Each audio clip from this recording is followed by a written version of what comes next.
Únava z ťažkého týždňa doľahla skôr, ako sme vôbec stihli začať.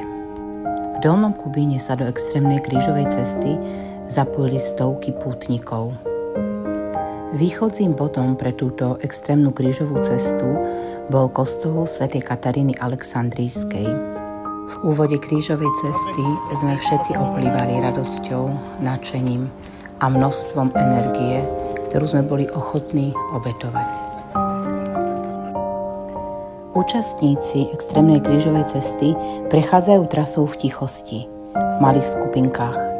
A preto sme v úvode využili našu energiu, aby sme sa odlúčili od obrovského davu a vytvorili si tak súkromie, ktoré k tejto krížovej ceste človek potrebuje.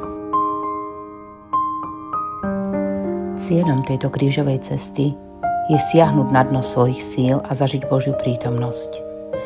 Ide tu o prekonanie vlastnej komfortnej zóny a odhodlanie prijať ťažkú výzvu.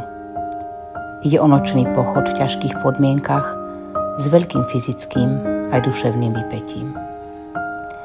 Niekedy musíte siahnuť až za hranice vlastných síl. Poháňa vás vpred jedine odhodlanie prekonávať vlastné slabosti, obmedzenia a pohodlnosť.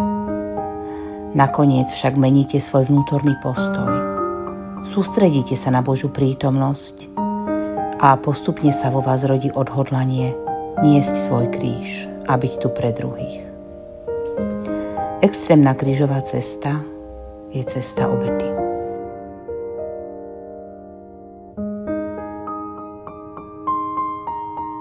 Počas putovania sme si uvedomili mnoho vecí. Aký úžasný život žijeme. Ako sa máme dobre. Ako nám nič nechýba. A za toto všetko sme pri každej možnej príležitosti poklakli a ďakovali. Ďakovali sme aj za naše úmysly, pretože veríme, že budú vypočuté. A len táto nádej a viera nás posúvala ďalej, pretože s pribúdajúcim časom nám ubúdali sily. Nohy sa začínali triasť a hlava volala na poplach. Je pred nami životná výzva. 23. kilometr. Také stúpaničko. Čistá pohoda. Počas posledných kilometrov krížovej cesty sme si uvedomili jednu zásadnú vec.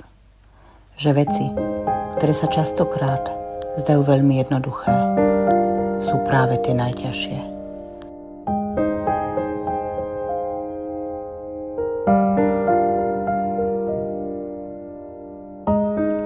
Jan Pavol II povedal: lásku bez kríža nenájdeš a kríž bez lásky neunesieš.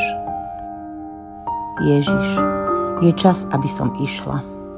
Začínam nový život. Poď so mnou. Amen. Žiť naplno sa oplatí.